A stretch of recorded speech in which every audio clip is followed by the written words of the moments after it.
All right, right now we're just gonna chill and watch this. Hopefully my stream doesn't get closed again. That's what happened there. And if we don't, we're toast. That's because we have a communist in office.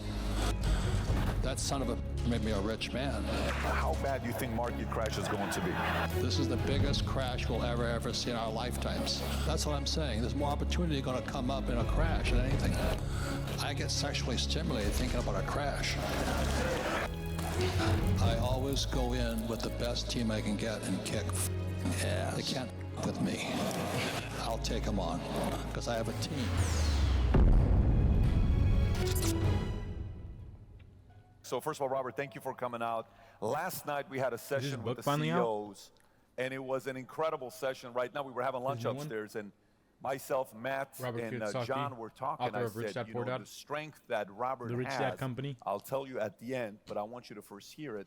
The strength that Robert has is a very interesting strength. But Robert, for some people who don't know your story, the background, how many of you guys have read Rich Dad, Poor Dad? Raise your hand if you read Rich Dad, Poor Dad. Okay, by the way, just out of curiosity, who's never read Rich Dad, Poor Dad? Who's never read it? Who's never read it? Okay. We got to get you to go buy the book and read the book, okay? The ones that haven't read the book, Rich Dad, Poor Dad. But when you wrote the book, Rich Dad, Poor Dad, where were you prior to that that got you to the point where you said, I'm going to write this book called Rich Dad, Poor Dad? Well, I created the cash flow board game with my wife Kim in 1996. As I said last night, the damn thing didn't sell. But as we were talking about last night, adversity makes you smarter. So I said, well, how am I going to sell this board game? Because the price was $200. That's a lot of money. And so I started to write a brochure. And the brochure turned out to be a Rich Dad, Poor Dad. So again, the message to all of you is this: adversity makes you a better leader. It's probably the most important thing, because we're going into some very, very adverse times. So I'm glad you're here. Thank you. And by the way, when you wrote it, the story, did you decide to go to big publishers? Did you go to Penguin? Did you go to Simon & Schuster? What was the process of publishing? And at what point did you see when it just kind of took off?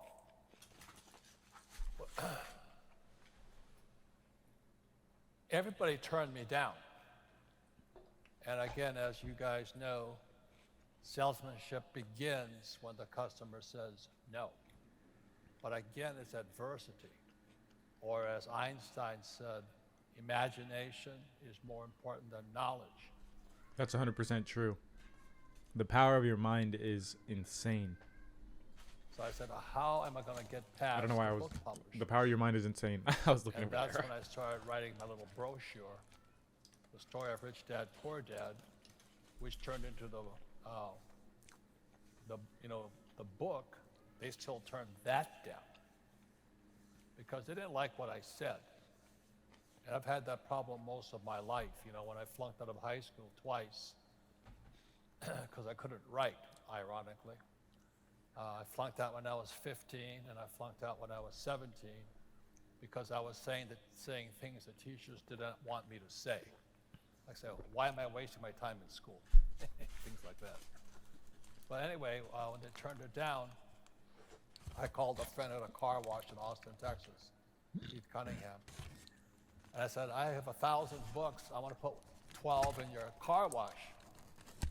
He says, yeah, on guaranteed sale. I said, yeah, if they don't sell, I'll take them back. And so I put them in his car wash, and I kept calling. They're not selling, they're not selling, they're not selling. And then one day he said, they're all gone. And I said, you want more? He goes, hell no. But that book traveled to a guy, this doctor friend of mine, and he was a diamond in Amway. And he took it to his upline diamond up in Dallas. And from there, the floodgates opened because I was saying the same message that they teach their entrepreneurs about business. So Amway was my start. And my friend Donald Trump and I are about the only two guys that endorse network marketing. Not because we endorse network marketing, but we have to have more entrepreneurs. So when I was asked to join Patrick here, I am here. I serve those who serve. This country needs more entrepreneurs. And if we don't, we're toast. So it's interesting when you say, you know, I came out with a board game and I wrote a brochure to sell the board game. The brochure is called. That's pretty crazy. I Rich actually Dad didn't Poor know. Dad, right? I mean, it's funny when you think I didn't know he started out with a brochure. I've read the majority of his books. I've missed maybe like 2 or 3. about that. How many guys actually own the board game as well? Anybody owns the board game? Okay, I own so many different products of his, but it's interesting that you're producing products. One takes a hit, one doesn't. The one you produced needed another thing to bring more attention to it. So, you know, in this room, we have 200 plus industries that are with us, okay, from all over the world. People travel thousands of miles to be here. Yesterday, the CEOs that were there, they were running businesses, you know, $1 million, $2 million, all the way up to $250 million of top line revenue per year. Today, there may be some people that brought their employees, their executive, their C-suites, some salespeople that are here. But I think everybody, there's a lot of, raise your hand if you're in the real estate business. Mortgage, real estate, doesn't matter what it is. Oh, wow, okay, oh, really? Okay, so about good 20, 30% in the room is a real estate. I'm not even in real estate, but you guys are here. The media, we talked about this yesterday, but I'm curious to know if your answer is going to change in 24 hours based on what kind of breakfast you had today or how you felt. Maybe you listened to some Sade, Cherish the Day. I don't know what's happened with you, but you know, we're trying to kind of take the optimistic route here.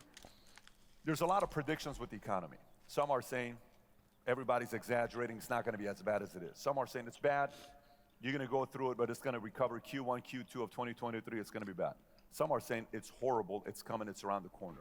Where do you stand? Well, that's why I brought this book here. I do this because it's proof. Only 220,000 views. I mean, it's pretty crazy because this only went up yesterday. That's pretty good. But like nobody really studies this shit. It's like very few people. I said it. And if you want to be wealthy or accomplish something that very few do, then you can't act like everybody else. You got to do different shit. If you know what I mean. Because everybody now is a prophet. Well, I wrote this book in 2013, and his Rich Dad's Prophecy, why the biggest stock market crash in history is still coming. And I said, I'm going to change the title to, is here. This is the biggest crash we'll ever see in our lifetimes. It's called the everything bubble. Everything's going to come down. And then it's how you can prepare for it. So for most people, that's bad news. But as I was saying last night, crashes, everything goes on sale. And you can't get rich at that time. You know, like right now I'm in hog's heaven because Saks is always having sales. So I keep buying stuff I don't really need, but I'm in there shopping. But the most important thing, what this country and the world needs, as you know, Europe's in trouble. They don't think the EU is going to make it. China's in trouble. Japan's in serious trouble. The world's in trouble. And it's in trouble because of a lack of leadership. And as President John Kennedy said, leadership and learning go hand in hand, basically. So when I was invited by Patrick Bet-David, I'm here to serve those who serve. We need more leaders, ladies and gentlemen. And I'm here to acknowledge you for being leaders in your own little worlds. But this country sorely lacks leaders. I mean, I'm not Republican or Democrat. Empower and galvanize individuals into leading, fulfilling lives. We need to be leaders, guys, in our own lives. And if you haven't already, go check out the A Messy Life podcast. In there, I talk about how it's important we become leaders in our own life because, one, not only to fulfill ourselves, but we unconsciously liberate others by being our authentic selves, and that shows them that they can as well. But I just can't believe what's going on in our government. I mean, how can they open the borders? How can they cut off the the Keystone XL pipeline? How can this guy blame Russia, President blame Ukraine and Russia for our problems? We have food shortages. Sri Lanka, which is one of the richest island nations in the world, is in rioting right now. So we need leaders. So I'm here to support you guys. I'm here to serve those who serve. So, Excuse me. so, give us the good, bad, ugly, okay, with the market crash. I'm going to go back to the market crash. The good, bad, ugly, how ugly will it be? How bad will it be? What good will come out of it? Usually keeps it pretty simple. Well, as I I'm said interested in what he's last gonna night, this is a time for you. Oh my god. I don't know what the hell happened. I'm out here dying now. Jesus. Alright, give me a sec, guys. I'm literally dying here. What the hell?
Man. Almost got a concussion.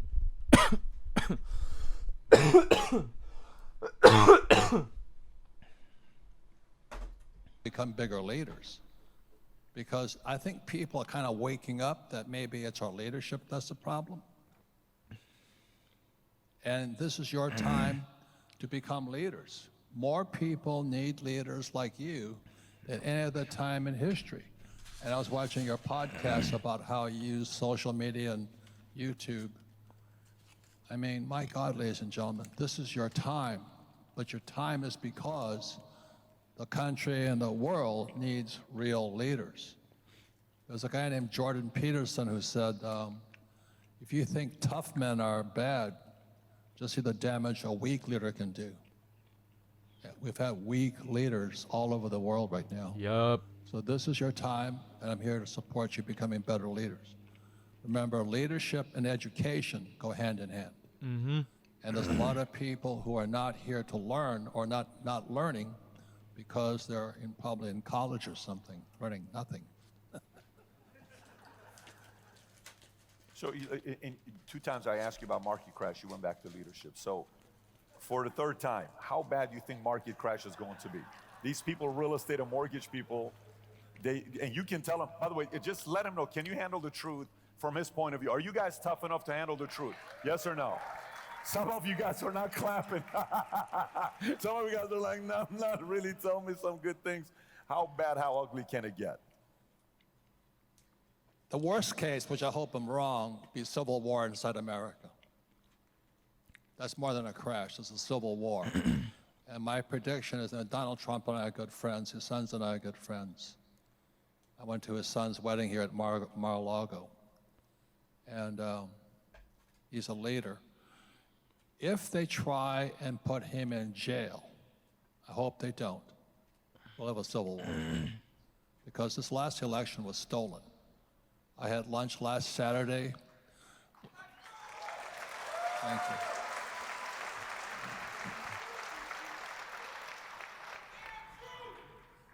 I had lunch last Saturday with the Secretary of State from West Virginia, and he says America is watching Arizona, and they want to figure out how we handle it because they know.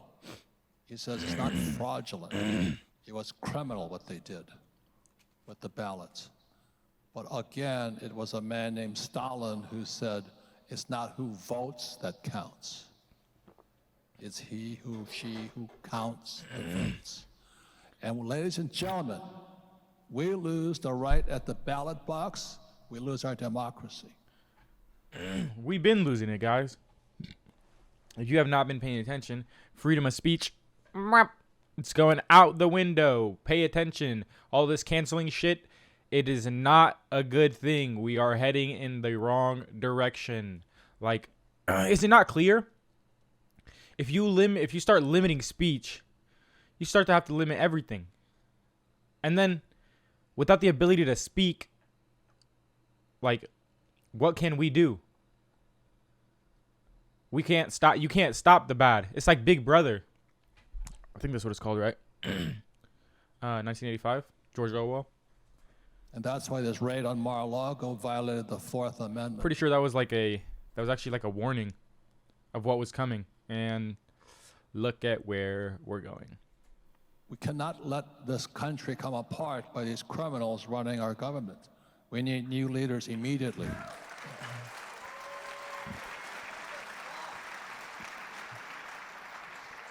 So the worst it could get is civil war. I think the best we can express is probably a depression. We're already going into it. As I said last night, you know what we do, we print money to solve our problems. And all that does is increase debt and creates more freeloaders, social welfare. I'm not against social welfare, but don't print money to pay for them. At the same time, our debt escalates. Our debt to GDP right now is 120%. At 90% debt to GDP, we're bankrupt. That means for every dollar we spend, we go deeper in debt right now. So our debt is now in the trillions. I don't know how many trillions it really, I've heard it's 260 trillion. I don't know how they measure it anymore. Jesus. At the same time, they raise interest rates into a recession. This has never been done before. So that's why I'm saying there's somebody intentionally doing something to bring. It all fits a agenda.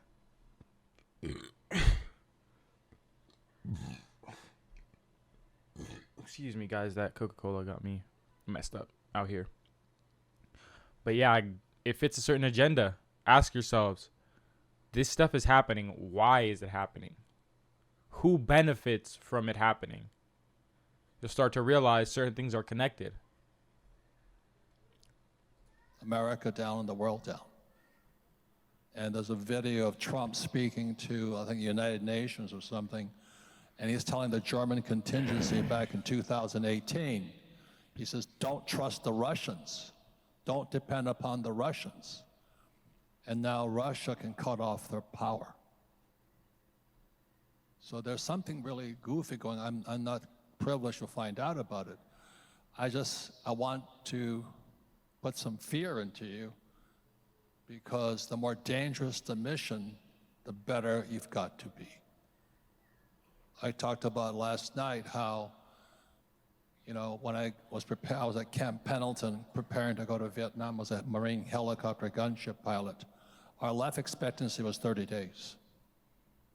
30 days. Now, most people say that's not good. I said, well, it inspired me to become a better pilot. Okay. Thank you. So, just out of curiosity, did you guys hear what he said was the best case, worst case? Let me, in case some of you guys were checking Instagram. Jesus, he said, guys. Worst case, And nobody war, is best case, educated a on this, depression. bro. You guys heard that, right? So now this is coming from Robert. So, Robert, for some people right now that I'm need gonna to get go use rich. the bathroom, and they're a little bit concerned. It's just gonna on you be how it saying is. Best case. Like, I've been studying this stuff for the past 2 to 3 years. I've been preparing for this. We're building stuff for this community. Hopefully I can help you guys out, because like I'm saying, it's going to get bad. Like they're saying, like, listen to them over me.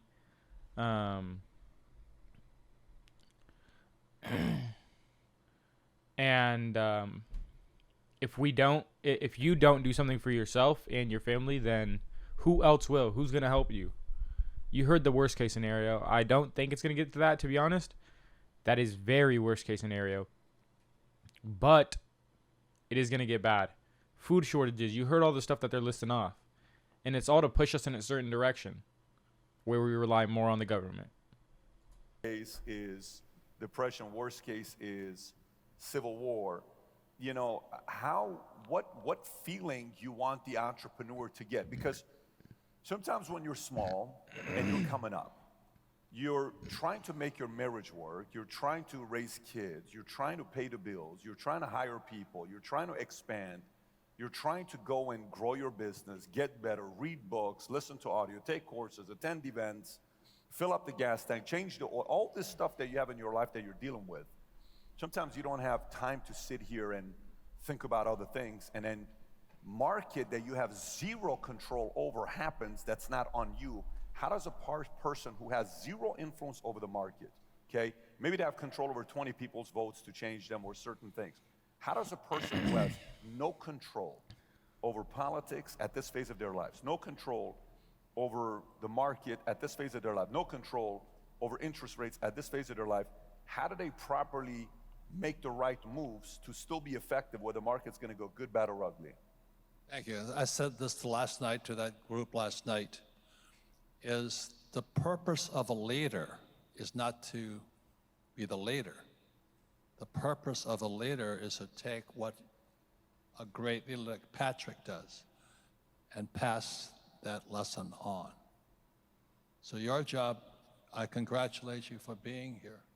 You could be a lot of other places today.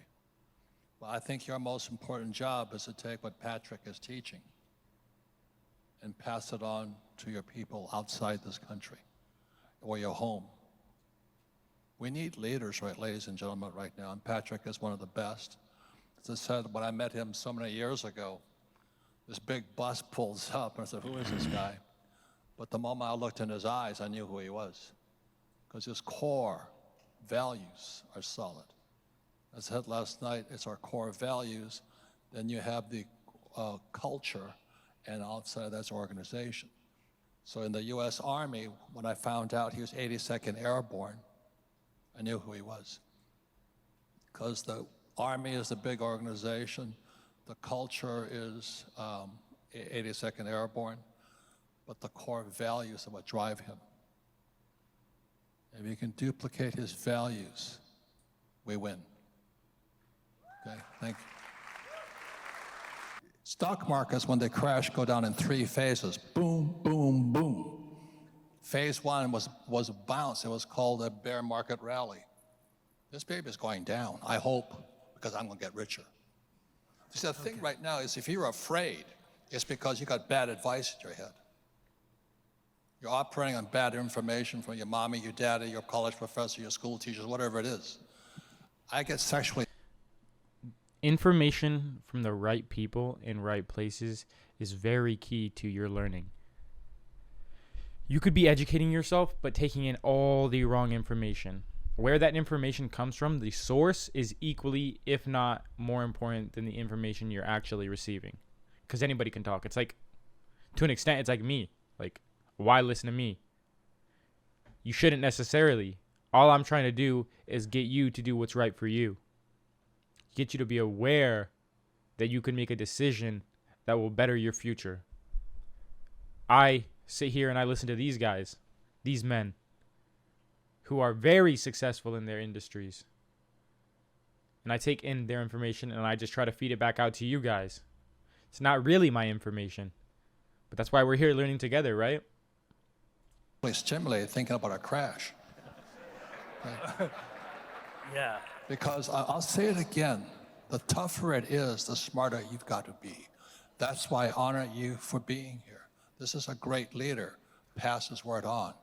I did the same thing in my cash flow board game in my books. I pass on what I was We're passing it taught. on right here, guys. That's how you serve other people. You guys got to pass it on. Share this video. If you understand that. Share this stream. Hopefully we can get more and then people it's in your here. We skill can start set. communicating, I'll tell you a quick working story. together. When I came back from Vietnam, I said to my rich dad, I said, I want to be an entrepreneur like you. He says, well, you got to take sales lessons, 2 classes. to take real estate courses, which I did, and you have to learn how to sell. I said, I don't want to know how to sell, because my poor dad always says salesmen were scum. That was my poor dad. That's why he's a PhD. Poor, helpless, desperate. You know, he couldn't. No, he was a son. He was a great father, but he was a poor man. So finally, I kept arguing with my rich dad. I said, I don't want to learn how to sell.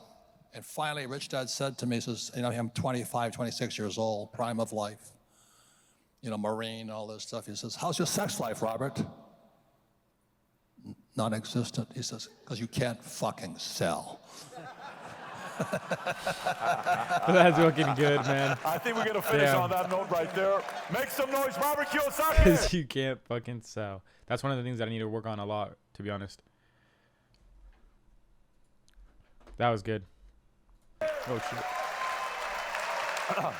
Samuel, we got a couple gifts we want to give you. We got a couple gifts I want to give Man, you. he's Hang on already one getting second. old. One, He's been getting old, is bro. it true? I think you quoted True Grit yesterday. Is that your favorite movie? True Grit. If we can turn off music. True Grit, are you a fan of the movie? We talked to Sarah. Is that a... I have a lot of favorite movies, and True Grit was one because it was John Wayne, right? Yes. And I wrote Rich Dad, Poor Dad in John Wayne's jail. John Wayne owned a jail in Bisbee, Arizona, and that's where I sat and I wrote Rich Dad, Poor Dad. So that's why I have a lot of respect for the Duke. So we got the poster of True Grit signed. It's going to be sent over your way. Oh, she already knows that. And we got you a nice gift from Mont Blanc as well for coming out. Make some noise, Robert Kiyosaki. It's an honor. Thank you. Thank you.